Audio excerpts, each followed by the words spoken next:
बदलेगा जमाना लाखों मगर कुरान न बदला जाएगा है कौल खुदा है कौल मोहम्मद फरमान न बदला जाएगा। এই জন্য ইসলামের যে মূল শক্তিটা সেটা এই জায়গায় যে ইসলাম নির্ভর করে শুধু কোরআন এবং হাদিসের। ইসলাম কোনো দার্শনিক বিশ্লেষণের উপরে নির্ভর করে না, কোনো বৈজ্ঞানিক বিশ্লেষণের উপরে নির্ভর করে না, ইসলাম কোনো যুক্তি তর্কের উপরেও নির্ভর করে না। এর অর্থ এই না যে ইসলামের বক্তব্য বা ইসলামের কথা অযৌক্তিক না, ইসলামের সব কথাই যুক্তিসম্মত। ইসলামের প্রত্যেকটা বিধান কি যুক্তিসম্মত, তবে যুক্তির উপর নির্ভরশীল কি না? ইসলামের কথা কি যুক্তিসম্মত, যৌক্তিক, কিন্তু কি না যুক্তির উপর। এ কথাটা পার্থক্য বুঝতে হবে যে ইসলামের কথার মধ্যে যুক্তি আছে, ইসলামের বিধান যুক্তিসম্মত, কিন্তু ইসলামের বিধান যুক্তির উপর নির্ভরশীল।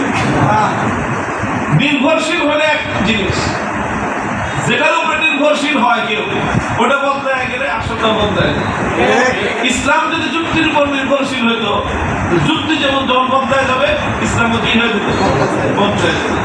কিন্তু ইসলাম নির্ভর করে শুধু কিসের উপর? কোরআন এবং হাদিসের উপর, যুক্তির উপর নির্ভরশীল না।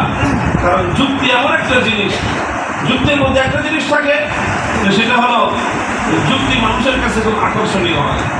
কি হয়? মানুষকে আকৃষ্ট করে যুক্তি।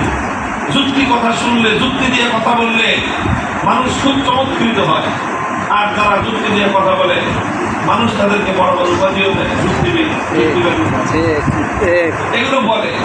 মানুষের আকর্ষণের জন্য যুক্তি খুব সুন্দর, কিন্তু প্রকৃত অর্থে দৃঢ়তা, অটলতা এবং মজবুতির জন্য যুক্তির কোনো কাম নেই। সেখানে একমাত্র নির্ভরশীলতার প্রতীক হলো কোরআন এবং হাদিস।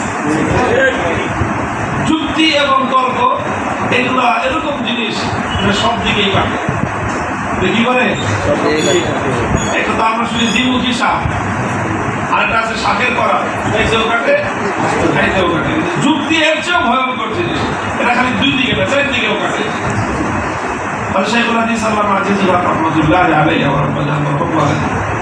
তিনি একটা গল্প বলতেন যুক্তির অসারতা প্রমাণ করার জন্য। গল্পটা খুব সুপরিচিত, খুব প্রসিদ্ধ, এরপরও এটা এই জায়গায় বলাটা খুব যুক্তিসম্মত। এক লোক গাঁদা নিয়ে রওনা হয়েছে বাজারে, গাঁদা বিক্রি করবে, সাথে তার ছোট ছেলে যাচ্ছে। কারণ ছেলেকে নিয়ে গাঁদা নিয়ে বাজারে যাচ্ছে বিক্রি করবে। তো লোকটা গাঁদার পিঠে সমান হয়ে গাঁদা নিয়ে যাচ্ছে, ছেলেটা পিছনে পিছনে হেঁটে আসছে।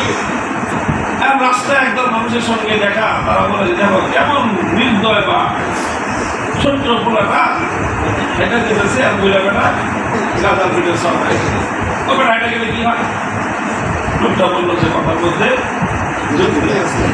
এই জন্য সে নিজে নামলো, গাদার থেকে নেমে পোলাটারে গাদার পিঠে আরোহণ করে চলতেছে, নিজে পিছু পিছিয়ে কিছুদূর যাওয়ার পর 2 নম্বর দলের সঙ্গে দেখা, ওদের পর বেয়াদবের বেয়াদব বাপে হেঁটে যায় পিছনে, আরো পোলা ও গাদার পিঠে সব হয়ে যায়। আর বাপেও কিরকম ছেলের বেয়াদব বেশি হয়ে গেছে। কথার মধ্যে যুক্তি আছে, কি করা যায়? বাপ বেটার দোনোজন গাদার পিঠে সব হয়ে গেছে, চলতেছে।